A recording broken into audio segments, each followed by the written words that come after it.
மோகினி லைஃப்ல ஒரே முறை காதல் வந்தது. ஆனா நீங்க சினிமா இருக்கும்போது உங்கள நெறைய பேர் காதலிச்சிருப்பாங்களா? அதெல்லாம் எப்படி சமாளிச்சீங்க? நான் சமாளிக்கவே மாட்டேன் அங்கிள். நான் பேசவே மாட்டேன். ம். நான் அப்படியே பேசாமயே இருப்பேன். நெறையா கூட நடிக்கிறவங்களும் வந்து சொல்லியிருப்பாங்க. இல்ல டெக்னீஷியன்ஸ் இருப்பாங்க. அவங்க சொல்லியிருப்பாங்க. ஆனா அப்பல்லாம் வந்து எனக்கு வந்து பயம் வந்துரும். ஐயோ! இத இத பத்தி வந்து நம்ம பேசவே கூடாது. ம். இத பத்தி நம்ம பேசணும் அப்டின்னா, நான் ஏன் லவ் பண்ணக்கூடாதுன்னு நான் சொல்ட்டுருப்பேன். அதே மாரி அவங்களுக்கு ஒரு 10 ரீசன் இருக்கும். நான் உன்ன தாம்மா லவ் பண்ணோம் அப்டின்னு அவங்க வந்து 10 ரீசன் கரெக்ட். சொல்லுவாங்க. எதுக்கு இதெல்லாம் வந்து நம்ம போய் தேவையில்லாம வந்து பேசிட்டு இருக்கிறதுன்னு சொல்லிட்டு நான் வந்து பேசவே மாட்டேன். நெறைய பேருக்கு ராக்கிலாம் கட்டியிருக்கேன்.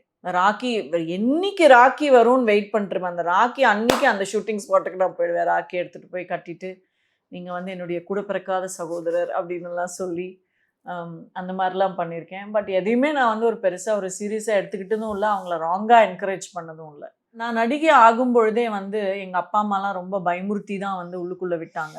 கேரக்டர் இஸ் வெரி இம்பார்ட்டன்ட் அந்த மாரிலாம் சொல்லி.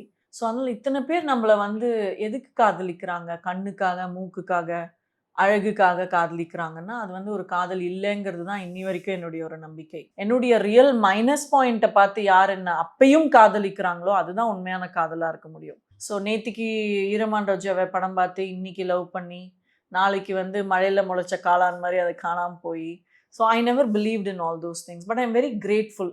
அவங்க வந்து என்னுடைய படத்த பார்க்குறாங்க. என்ன வந்து ஒரு நடிகையா அங்கீகரிச்சிருக்காங்க. நான் அழகா இருக்கேங்கிறதெல்லாம் அவங்க ஒத்துக்கிறாங்கங்கிறது ஒரு பெரிய ஒரு நல்ல பியூட்டிஃபுல் விஷயம். ஆனா, அதுக்கு அவங்க வந்து ரொம்ப ஒரு பெரிய எக்ஸாஜரேட்டட் நேம் குடுக்குறாங்கங்கிறது தான் என்னுடைய காதல்ங்கிறது அதையும் தாண்டி புனிதமானது தான் அது.